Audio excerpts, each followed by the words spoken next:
Bueno, buenas noches y bienvenidos. Buenas noches a quienes ya están con nosotros hoy en el salón. Vamos a dar gracias y vamos a comenzar este encuentro de este día miércoles. Nuestro buen Dios, te damos muchísimas gracias en el nombre de nuestro Señor Jesucristo por darnos hoy la oportunidad de reunirnos durante esta semana y sacar este espacio para lo que es importante para nuestras almas, para la vida espiritual. Oramos, Señor, que cada persona que hoy venga al salón presencial o los que se conecten en la sala virtual sean edificados con la palabra.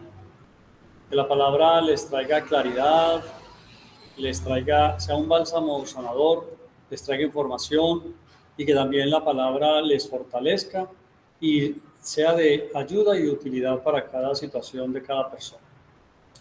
Permite que en este intercambio que estamos realizando de tiempo por conocimiento, recibamos a cambio esos beneficios que tu palabra dice que son para nosotros. Así como dice la carta a los Hebreos, nosotros nos acercamos con la conciencia de que eres Dios, y nos acercamos sabiendo que bendices y galardonas a los que se acercan a ti. Hoy te damos muchísimas gracias por darnos la fe para creer, porque con ella es que te agradamos a ti. Muchas gracias, amado Dios, en el nombre de Jesucristo. Amén. Bien, vamos a continuar hoy. Traemos un tema desde el año pasado que habíamos dejado en el mes de noviembre y lo vamos a retomar hoy, que se llama Ministros Competentes de un Nuevo Pacto. Hoy es el estudio número 49 de la cartilla, así que hoy vamos a retomar. Para los que tienen las cartillas ya, pues entonces vamos a estar en la página número 31, donde dice cronología bíblica. Y para quienes no tienen la cartilla, bueno, se la haremos llegar entonces, pero este es el estudio número 49. Vamos a hablar un poquitico de cronología bíblica en esta clase número 6, que es la que nos corresponde precisamente a esta oportunidad. Y vamos a recordar algunas cosas que hemos ya estudiado pues anteriormente. Entre ellas, bueno, cuando es con la cartilla, ustedes saben que nos tomamos el tiempo de leer un poco y de ir aclarando. El enunciado dice, ya sabemos que la Biblia no está ordenada cronológicamente, pero sabemos en qué año fue escrita cada una de las epístolas. Bueno, eso es un dato importante de la Biblia, es que cuando la leemos, para nosotros el primer libro de la Biblia aparece es el del libro de Génesis. El libro de Génesis significa principios, es el primer libro que encontramos en la Biblia. Sin embargo, sabemos ya que el libro de Génesis no es el primer libro. ¿Cuál es el libro más antiguo de la Biblia? Por orden cronológico. Es el libro de Job. ¿Lo han escuchado mencionar? El santo Job. Bueno, la historia de Job se remonta a los orígenes de los primeros hombres. Tiene aproximadamente 2000 años este libro de haber aparecido. Posterior vienen los libros de Moisés, que son el Pentateuco, Génesis, Éxodo, Levíticos, Números y Deuteronomio. Esos 5 libros fueron escritos por Moisés, que fue el caudillo o el libertador de los hebreos y que también fue profeta en su momento.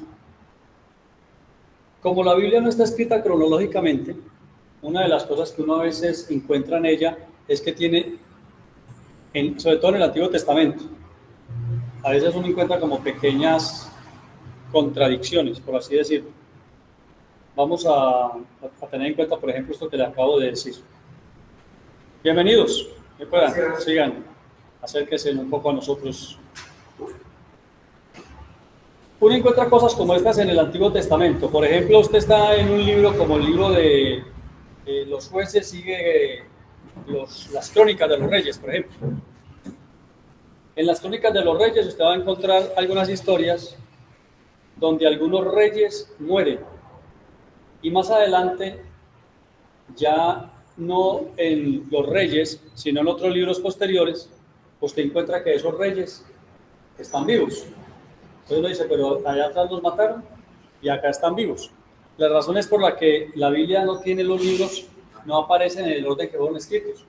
sino que recordemos que la Biblia es una biblioteca que tiene aproximadamente 62 libros, 72 libros, 87 libros.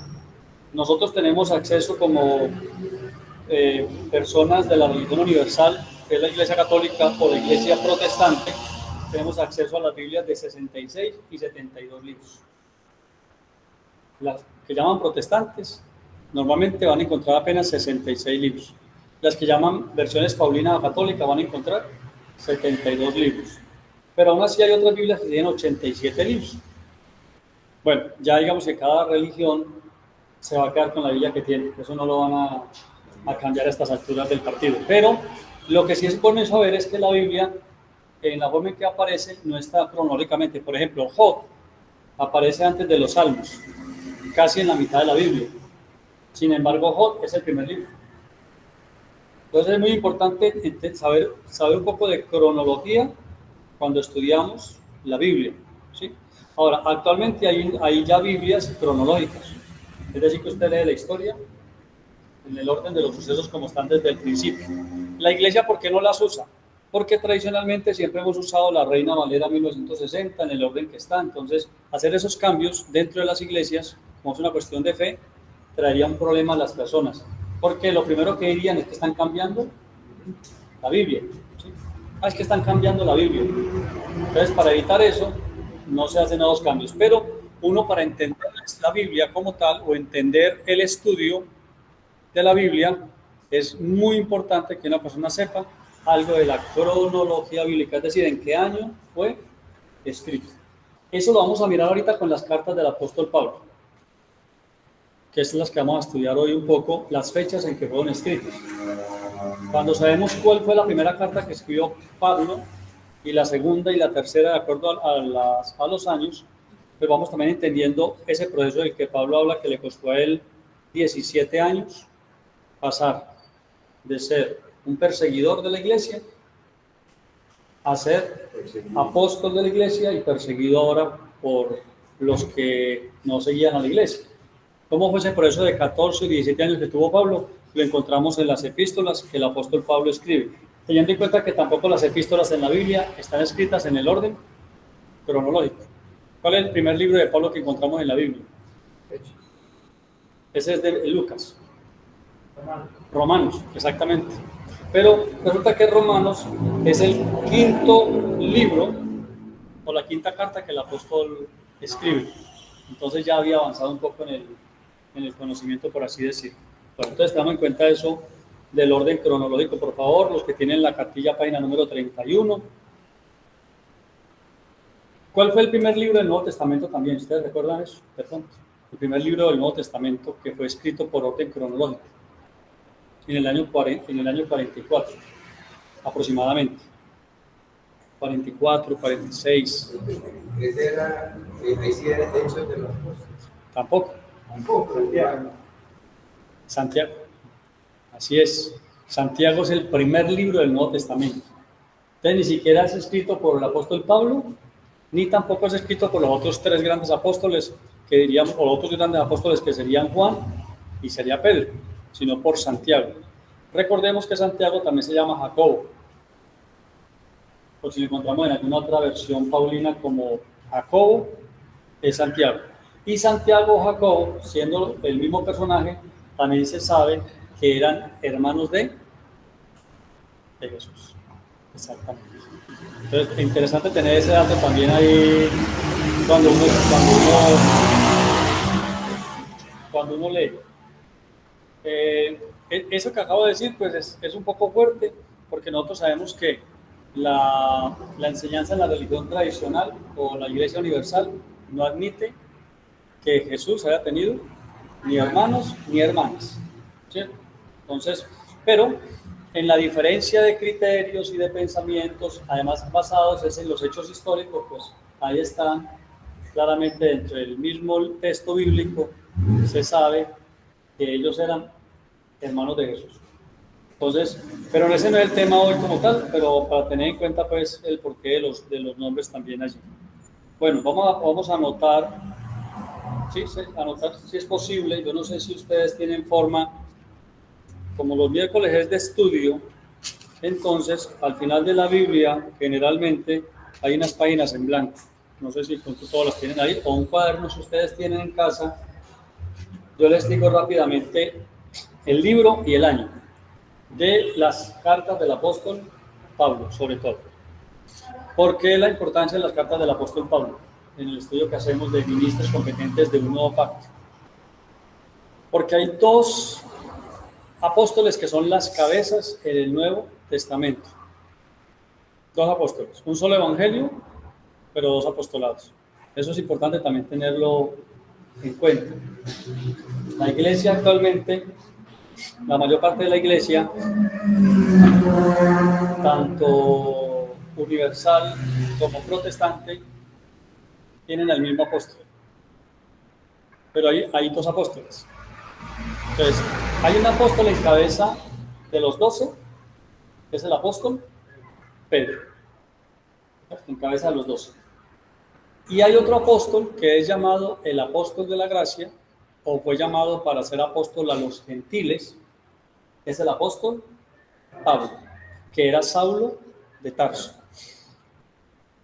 Para eso que hemos dicho, vamos a tener referencia en Gálatas capítulo 2. Entonces, anotemos allí. Usted va a encontrar ahí, usted lo lee, dice claramente Gálatas capítulo 2, dice que pasados 14 años, Pablo, con Silas y con otros, subieron a Jerusalén. Bueno, vamos a mirar acá. Dice que subieron a Jerusalén y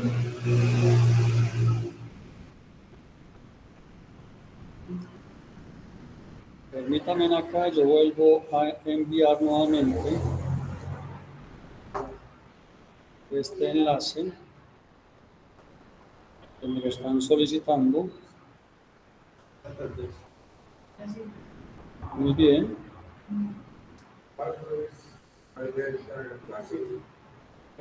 Bueno, sí, Gálatas capítulo 2. ¿Qué dice Gálatas 2? Dice que pasados 14 años, dentro del capítulo, ¿cierto? No, está como en los versículos, serían como del 8, 9 o 10 en adelante. Dice, pasados 14 años, subió a Jerusalén y se encontró con los apóstoles. El apóstol Pablo con Silas y otros se encontraban con el apóstol Pablo y estando allí se dieron la mano en señal de aprobación el uno con el otro y quedaron de acuerdo en esto, que el mismo que llamó a Pedro para que fuera apóstol de los judíos era el mismo que había llamado al apóstol Pablo para que fuera apóstol a los gentiles, ¿cierto? Se dieron la mano, cada uno se fue tranquilo. ¿Por qué se presentó eso? Porque había una disputa que se había presentado precisamente anteriormente entre Pedro y Pablo. Se ha presentado una pequeña disputa allí, entonces ellos se pusieron de acuerdo y el mismo Señor Jesucristo fue el que tomó la decisión. Ahora, Pablo es apóstol a los gentiles. A los gentiles, muy importante tener en cuenta eso. Cualquier país del mundo que no sea israelita entra en la categoría de gentil. Y oído con esto, cualquier persona del mundo que quiera practicar la religión llamada judaísmo, incluso un mismo israelita, porque no todos los israelitas son judíos. El judaísmo es una religión, mientras que israelita o israelí es una nacionalidad, ¿sí? Entonces, cualquier persona que quiera practicar el judaísmo tiene como apóstol a Pedro. Pero cualquier persona que no sea judío ni practicante del judaísmo y que quiera acercarse al evangelio, lo debe hacer a través del apóstol Pablo, que es el apóstol de los gentiles. Habiendo dicho eso, también hay que aclarar que a partir de Jesucristo resucitado hacia acá, o sea, estamos hablando de más de 1900 años, Dios en la historia bíblica, si ustedes lo miran desde el Antiguo y el Nuevo Testamento, ya no considera que solamente existen judíos y gentiles, sino que hay un tercer grupo que se llama iglesia. Y cuando una persona entra a la iglesia, ya no es ni judío ni gentil. Pero Pablo dice claramente, no es ni hombre ni mujer, ni esclavo ni libre, ni judío ni gentil, sino que al ser iglesia ahora tiene un nuevo título, un nuevo nombre, que se le da y es hijo de Dios. Hijo de Dios. Ya no es que iglesia es usted, que iglesia soy yo, sino hijo de Dios. Eso, Gálatas capítulo 2 lo deja muy claramente. Listo. ¿Cuál es el primer libro del Nuevo Testamento escrito que Pablo escribió? El primero que envió, lo envió en el año 50. Quiere decir 17 años aproximadamente después de que Jesucristo muere y resucita, porque él murió el 14 de abril del año 33 a las 3 de la tarde, 14 de Nisan. Tesalonicenses 1 en el año 50 y Tesalonicenses 2 en el año 51 aproximadamente. Si uno quiere leer las cartas del apóstol Pablo en el orden que la escribió para entender la mente de Pablo y cómo fue él madurando en el conocimiento, es bueno leerlas en ese orden en que la escribió. Tesalonicenses 1 y 2, año 50, año 51.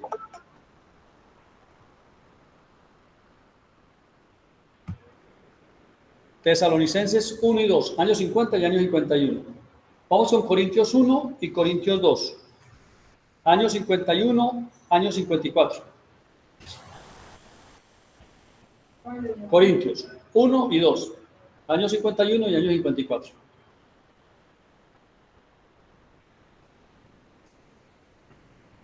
¿Por qué les digo lo de las cartas? Yo no sé cuántos de ustedes lo hicieron. Es una sugerencia que se les da, ¿no? Para el estudio de la Biblia, que es importante. Hay que leer las cartas del apóstol Pablo siquiera una vez al año, todas, de principio a fin, porque ahí usted encuentra todo lo que es la revelación del Evangelio de Jesucristo, que él le dio al apóstol Pablo. 14 años le costó a Pablo comprender lo que escribió en esas cartas. Nosotros lo podemos leer de recorrido en una noche.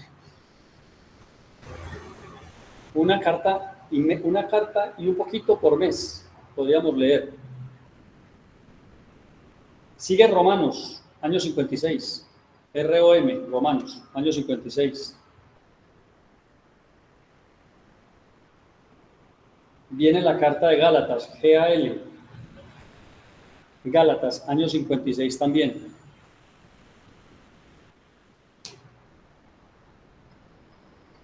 Efesios, EF, año 60. Ahora, tengamos en cuenta esto de las fechas, ¿por qué? Porque en el año 70 fue la destrucción del templo. De ese templo del que Jesús, cuando estaba en vida, le dijeron: mire qué templo tan espectacular el que nos hizo Herodes. Tardaron 46 años en construirlo. Y él les dijo a ellos: destruyan este templo y en 3 días lo levantaré. Entonces aclara el escritor allí que dice que él hablaba del templo de su cuerpo. Que fue lo que ellos al final hicieron: destruyeron el templo, lo mataron, lo crucificaron, lo mataron, y en 3 días lo levantó. Sin embargo, hay una profecía acerca del templo que en ese momento ellos le mostraron.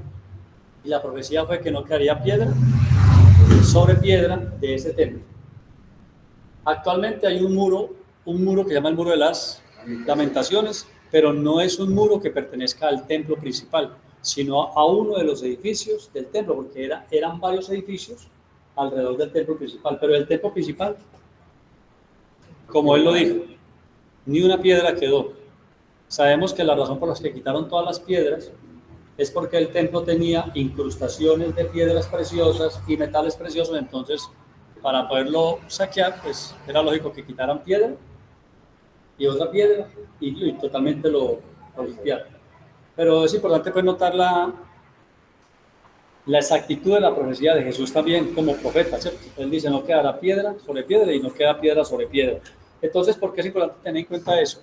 Porque en el año 33, cuando Jesús muere el 14 de abril, pasó algo dentro del templo que todos lo hemos leído alguna vez, con unas cortinas que habían dentro del templo. Se rasgaron ¿de dónde a dónde? De arriba a abajo. Eso es importante.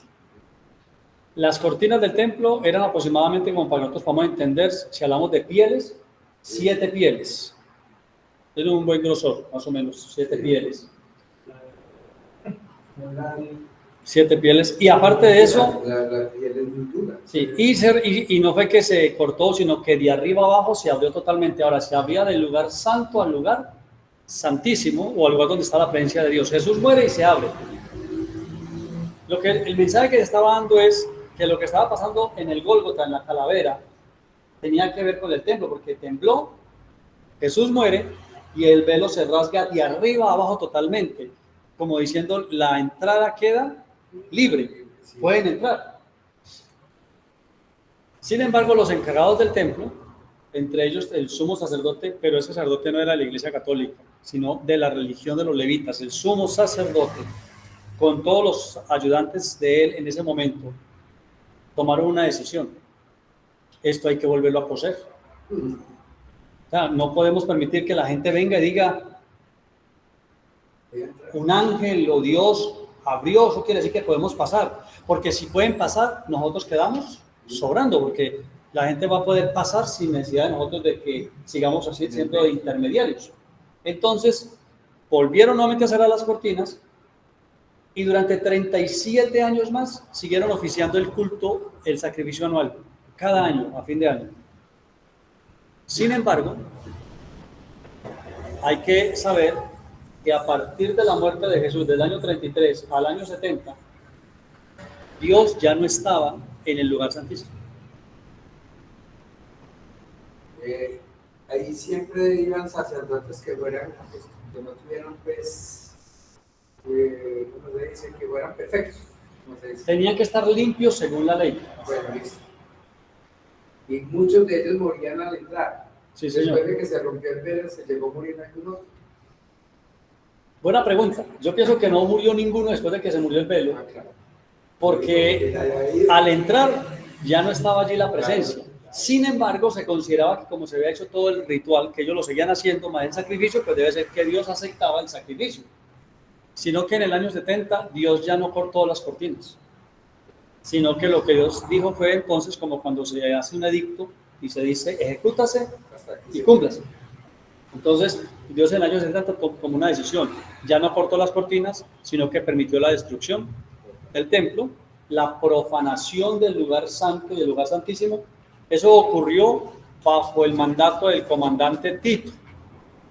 En los últimos 4 años, del año 66 al año 70, se envió a Tito para que mantuviera sitiada la ciudad y para que la tomara.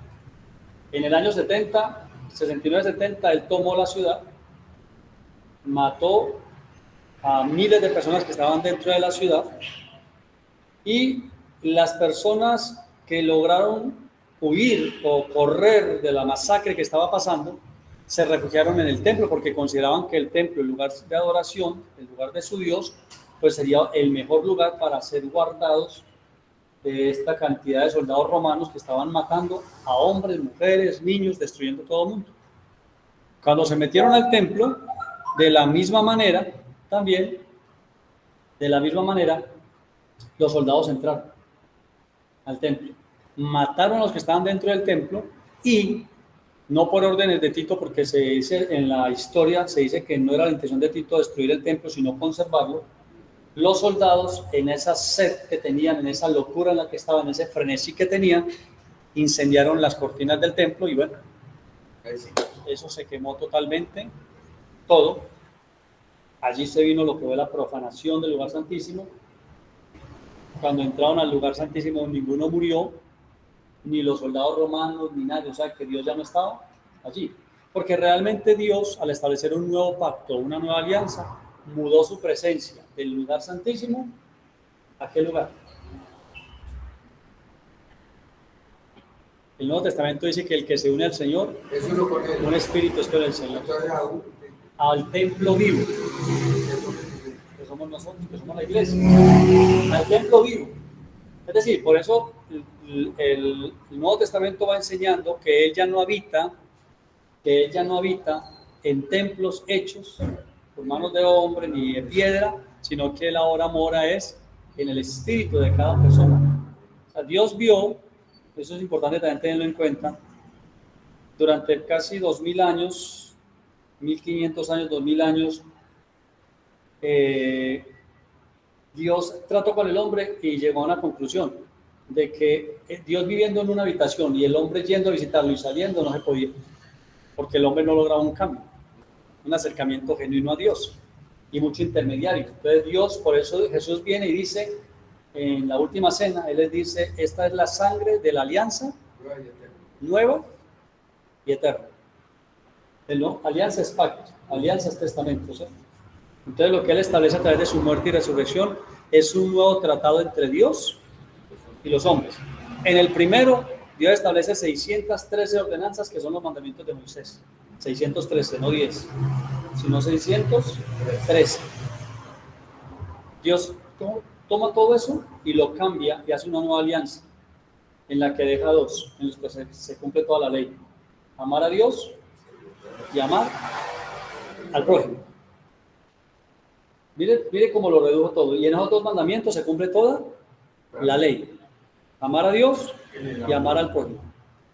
Y lo otro que Dios cambia es que ya no habita en un edificio donde uno tiene que ir a visitarlo, sino que Él ahora está cerca de uno, en el corazón. Eso está en todas las 13 cartas del apóstol Pablo y en la carta a los hebreos. Cuando usted va a hablar con Dios ya no tiene que ir a ningún lugar. Usted le habla desde su corazón, desde su mente. La iglesia no es la capilla. La iglesia es usted y la iglesia soy yo. Somos templo espiritual del Señor. Es decir, que ahora realmente se vive con mayor responsabilidad en la vida espiritual, porque antes uno se cuidaba de no entrar mal a la casa de Dios, pero resulta que hoy en este tiempo la casa de Dios somos cada uno de nosotros. Entonces, de ahí la importancia de tener siempre esa comunión, ese estado pues, de saber que Él vive en nosotros. Estamos en Romanos, ¿cierto? Gálatas 56, Efesios, años 60. Años 60, Efesios. Colosenses, años 60, también. COL, años 60. Filipenses, años 61. Primera de Timoteo, año 61. Tito, año 62. Acá hay dos cartas universales que son de Pedro, que es Primera de Pedro, año 63, y segunda, año 64. 63 y 64, primera y segunda. Vamos ahora con segunda de Timoteo, año 64. 2 de Timoteo, año 64. Vamos con un libro que se lee muy poco, que no tiene sino un solo capítulo, Judas, año 66. Se dice que aproximadamente del año 64, 63 en adelante hasta el año 70 lo ponen algunas personas, año 76. Y la carta a los hebreos está entre el año 69 y el año 70. ¿Por qué sabemos que Hebreos no fue escrito después? Porque cuando se escribe la carta a los hebreos, el templo todavía estaba en pie, todavía oficiaban el sacrificio. Y nosotros sabemos por la historia que el templo fue destruido en el año 70. Entonces se sabe que la carta fue escrita entre el 69 y el año 70. El libro de los Hechos es escrito por el médico Lucas, que es el Evangelio de Lucas y Hechos. ¿Quieres saber el año que se escribió también?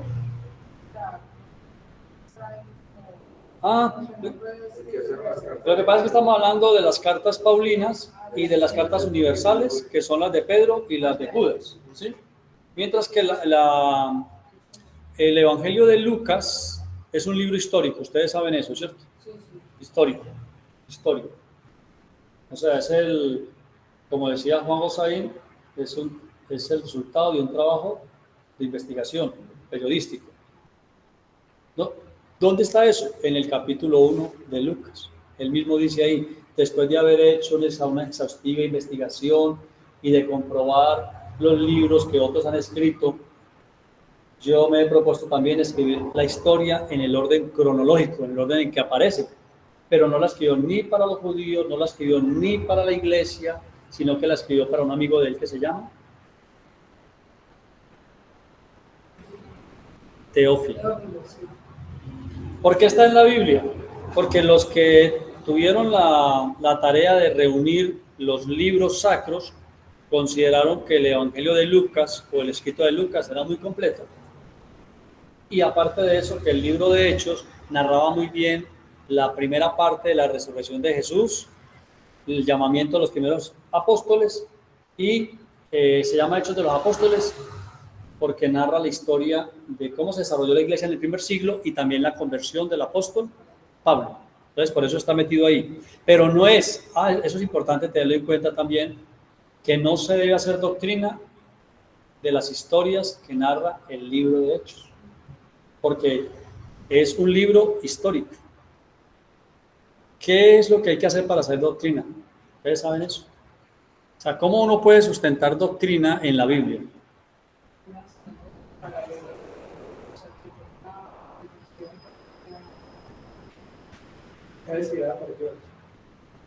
Que sea inspirada, sí, pero hay algo más porque hablamos de doctrina, por eso se dice doctor, ¿cierto?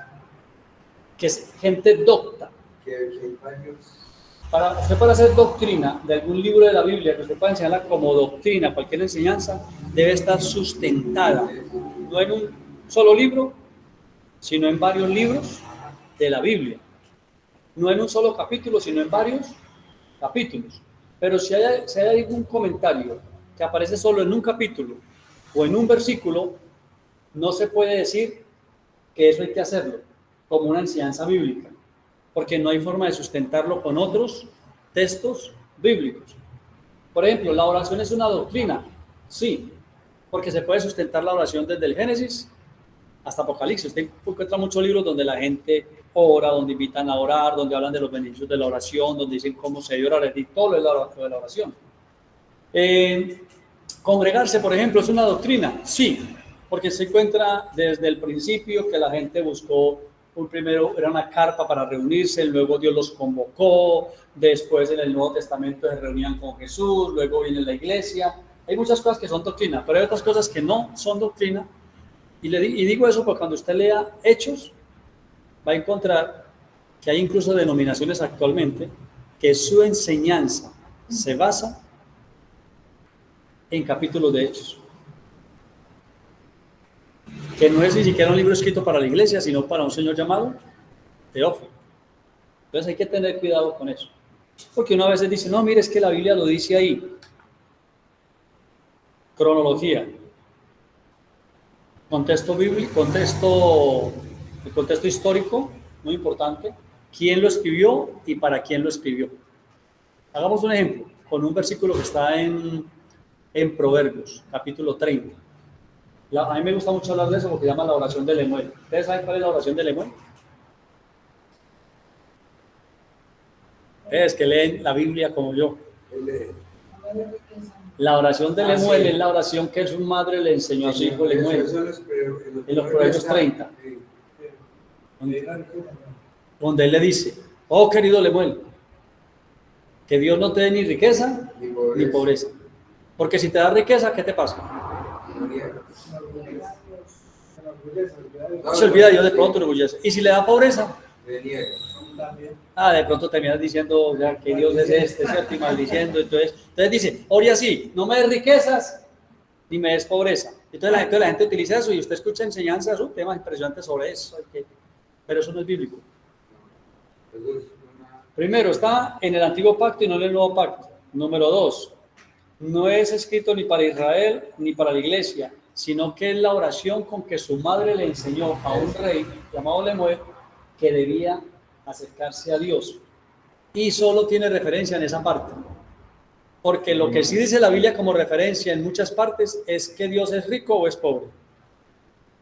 Muy rico, muy rico, muy rico, ¿cierto? Por ejemplo dice, Salmo 24:1, del Señor es la tierra y todo lo que hay. y su plenitud.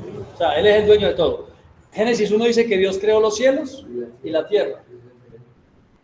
Ageo 2.8 dice que de Él es el oro y la plata. Entonces miren que cuando usted mira la Biblia en general, la intención que se da siempre es que Dios quiere bendecirte y también darte abundancia, ¿cierto? Por ejemplo, Él dice en Génesis 12, cuando Él llama a Abraham, le dice, te bendeciré, le dice a Abraham, te bendeciré con... Génesis 12, cuando Dios llama a Abraham, Él le dice, te bendeciré con abundancia. Entonces Dios relaciona la bendición con abundancia. Entonces, claro, eso comienza a trabajar en uno porque uno tiene una cantidad de enseñanzas como la de, por ejemplo, de que Jesús era un hombre pobre. Entonces, los que no están de acuerdo con la prosperidad, o los que consideran que la iglesia es una máquina de hacer plata, pero para no la iglesia y no para los pastores, y los que consideran que el dinero es malo, entonces dicen que Jesús nunca pedía, que Jesús era pobre, ¿cierto? Ustedes saben, bueno, no vamos a hacer aquí publicidad porque no se publica, pero hay marcas finas en este tiempo para no ponerse ropa, ¿o no? Hay marcas finas, ¿cierto que sí hay marcas muy finas? Muy bien. Déjeme decirle que Jesús tenía una túnica hace 2000 años, sin costura. Al punto que los soldados romanos, averiguando nosotros en el estudio, los soldados romanos tenían un muy buen sueldo. Eran hombres que no tenían necesidad de pegarse de las vestimentas de un preso. Menos usted, esos soldados romanos peleando por las ropas de un prisionero que iban a matar. Y fue tanta la forma que ellos notaron que la túnica de Jesús era tan fina y tan costosa. Echaron suertes para no dañarla. A ver quién se quedaba con la ropa del prisionero, porque no tenía, la Biblia dice, no tenía costura, era de una sola pieza. ¿Cómo sabemos que él tenía capacidad? Porque 2 años después de que él nació, estando ya en la casa, no en el pesebre, en la casa, 2 años después del empadronamiento, lo visitaron estos señores del oriente, estos magnates, estos ricos, esta gente que estudiaba las estrellas y que estudiaba también las escrituras antiguas, y le llevaron camellos con diferentes riquezas a José y a María. Les llevaron especies, que era con lo que se negociaba, y les llevaron también oro, y le llevaron una cantidad de cosas al niño, y lo adoraron. ¿Por qué lo hicieron ellos? Porque Herodes lo quiso mandar a matar.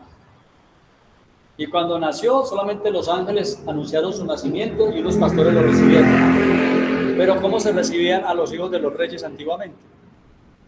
Cuando el hijo de un rey nacía y era un rey poderoso, ¿qué hacían los otros reyes?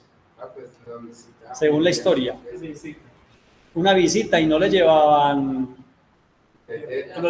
ay, sácate por ahí un anillo viejo, que no, le hacían oro en abundancia, le llevaban piedras preciosas. Pues a Jesús le llevaron tanto dinero que el papá y la mamá de Jesús se pudieron ir a vivir 2 años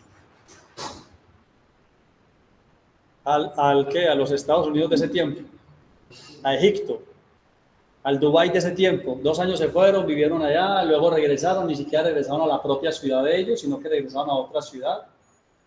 Y recordemos que Jesús tenía una nómina de 84 personas que dependían de él. O sea, un staff bastante... ¿no? ¿Cómo sabemos eso de Jesús? Tenía, como no había internet y el telégrafo todavía no estaba y todas estas cosas, ni el teléfono, Jesús tenía 72 personas que trabajaban para él de 2 en 2, que iban por todas las ciudades de Israel, por las aldeas, haciendo toda la preventa de las visitas de Jesús. ¿Sí han leído ustedes que dice la Biblia que cuando él llegaba a grandes multitudes salían a él, al encuentro? No era que los ángeles... no, era que se anunciaba la visita de Jesús y llegaban, y entonces, bueno, un trabajo tremendo el de Jesús como ejecutivo, como gerente, un trabajo muy fuerte. Y aparte de eso tenía los 12 que estaba formando, que a la vez eran su cinturón de seguridad para poderse enfrentar a las multitudes, que eran los 12, y todos dependían de Jesús financieramente hablando. Jesús tenía capacidad. Entonces no podemos pensar que él era un hombre tan pobre o que era un hombre que no tenía dinero como tal. Bueno, recordemos entonces que Judas fue escrito en el año 66, Hebreos en el año 70. Cuando se dice Tesalónica, Corintios o Gálatas, lo que está diciendo es que la epístola estaba dirigida inicialmente a las iglesias de esas regiones. Pero como Pablo es el apóstol de los gentiles, entonces la Biblia tiene 13 cartas del apóstol Pablo, que son las que la iglesia debe leer y debe estudiar. Pero les dije al principio que la iglesia actualmente tiene como apóstol ¿a quién? A Pedro. Tanto la iglesia universal e incluso la iglesia protestante, cristiana, evangélica, lo como se quiera llamar. ¿Y por qué sabemos que tienen más como apóstol a Pedro que a Pablo? Porque la enseñanza que se transmite todavía es una enseñanza judío-cristiana, donde todavía se presenta hasta Jesús únicamente. Presten atención a eso y analicen. La enseñanza de la iglesia a nivel general lleva a las personas hasta Jesús, hasta la muerte, ahí. Máximo los llevan hasta el domingo de resurrección y ahí dejan todo. Luego ¿a qué vuelve? Nacimiento y muerte. ¿Dónde es el único lugar donde se presenta Jesucristo resucitado, el evangelio eterno, la gracia y el cambio de pacto? Para hacer eso hay que entrar en el evangelio eterno o el evangelio de Jesucristo, y ese está revelado abiertamente en las 13 cartas del apóstol Pablo. Donde, oído con esto, mire, les voy a hacer la invitación, que es un reto, para que ustedes mismos lo vean. Lean las cartas de Juan, lean las cartas de Pedro, y luego lean y Santiago y Judas, y luego lean las cartas del apóstol Pablo. Y usted va a notar esto: en las cartas del apóstol Pablo no hay guerra espiritual. En las cartas del apóstol Pablo no hay diablo. En las cartas del apóstol Pablo no hay condenación. En las cartas del apóstol Pablo no hay infierno. En las cartas del apóstol Pablo no hay ceremonias religiosas. Y en las otras cartas, ¿qué es lo que hay?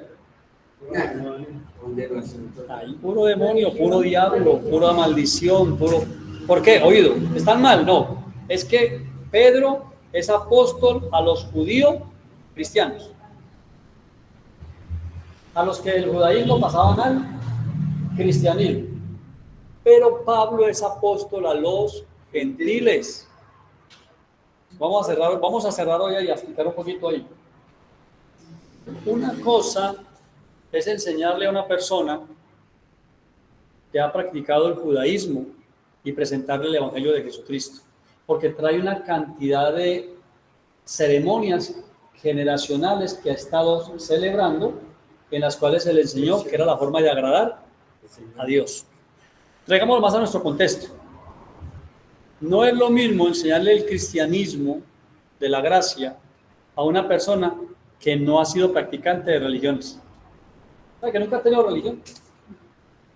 De pronto viene de una familia donde hay religión, pero él como tal, ni católico, ni evangélico, ni nada, simplemente se interesó un día en Dios. Enseñarle a esa persona el evangelio de la gracia es mucho más fácil que enseñárselo a una persona que viene de la iglesia universal o tradicional o evangélica. ¿Por qué? Porque trae ya en su mente, en su corazón, la idea de que para uno acercarse a Dios hay que negociar con Dios, hay que intercambiar con Dios.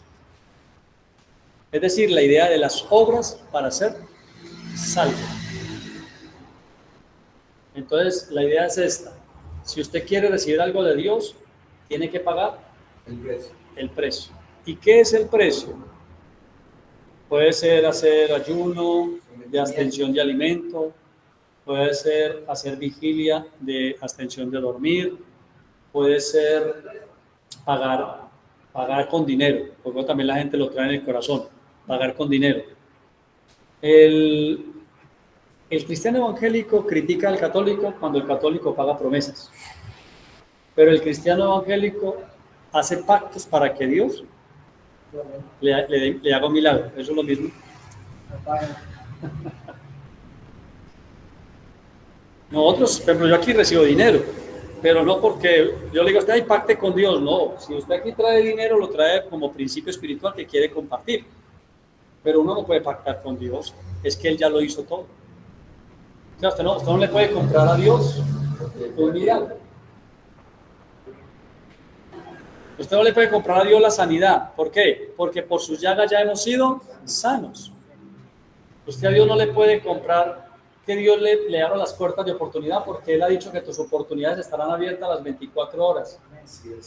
Dice, estarán abiertas las 24 horas, no se cerrarán, para que sean traídas a ti las riquezas de las naciones. Eso dice el profeta. Entonces, mi invitación es para que estamos retomando después de casi mes y medio la cartilla de ministros competentes, que es de estudio, como ustedes notan. Es esta. Volvamos a leer las cartas del apóstol Pablo. La invitación, leámoslas en el orden cronológico para entender la evolución del pensamiento de Pablo. Porque si alguien era religioso y sabía de ley, era Pablo. Ninguno de los discípulos de Jesús, incluyendo a Pedro, ninguno de los discípulos le daban los tobillos a Pablo en cuanto a guardar la ley de Moisés. Porque solamente de Pablo se decía que era fariseo de fariseos. Entre los fariseos él era más fariseo. Era religioso el hombre. Al punto que se decía que era intachable, teniendo en cuenta de que ningún hombre, según Hechos capítulo 15, es un libro que nos narra el primer concilio de la iglesia, la primera reunión que hicieron los líderes de la iglesia, Hechos 15, aún así se dice que aunque Pablo era irreprensible según la ley cuando era Saulo de Tarso, aún así la Biblia deja claro que ningún hombre pudo cumplir la ley, ninguno. Pero aún así se dice de Pablo que él era ¿qué? Irreprensible. Ese hombre era en instrucción. Dice que fue instruido por uno de los principales hombres de ese entonces llamado Gamaliel. En cuanto a lo que hoy en día la gente busca, la visa, ese hombre tenía doble nacionalidad. Aparte de ser israelita, era romano. O sea, Pablo era una eminencia. Por eso a Pablo le costó 14 años de su vida pasar de ley a gracia. De entender que Jesús era el Mesías y que al morir y resucitar, ahora quedó como Jesucristo hombre y recibe el Evangelio de la gracia. Entonces les invito para que lean por favor las cartas del apóstol, sobre todo del apóstol Pablo, sobre todo si queremos estudiar bien este año, que vuelvan a escuchar el video para que lo que no les quedó claro lo podamos aclarar, que envíen sus preguntas como siempre, sus comentarios al WhatsApp por favor para aclararles. Y bueno, que estemos atentos. Les invito una vez para el próximo domingo que tenemos el tema sobre la mente. Vamos para la enseñanza número 5 de la mente, así que vamos a estar el domingo ahí atentos, por favor, a las 8 de la mañana. Oremos al Señor. Amado Dios y Padre nuestro, te damos muchas gracias en esta oportunidad que nos regalaste hoy en semana de estar juntos, de reunirnos para algo que es bueno y que es importante, como es aprender un poco más acerca de la fe, acerca del cristianismo, acerca de nuestras raíces, acerca de la doctrina que tenemos, profundizar un poco más, aprender un poco más. Gracias, Señor, por el Espíritu Santo que siempre tan amorosamente nos va explicando, nos va aclarando para darnos firmeza, una firmeza que no está basada ni en la comida, ni en el vestido, ni en el comportamiento nuestro, sino que está basada en lo que el Señor Jesucristo ya hizo por nosotros. Así que te doy muchísimas gracias en esta noche por cada persona presente en el salón y por cada persona presente en la sala virtual. Que tu gracia y tu favor, Señor, se vuelquen hacia la vida de cada uno de ellos, al igual que sobre la mía y sobre mi familia, en el nombre de Jesucristo. Amén y amén. Muchísimas gracias. Bendiciones.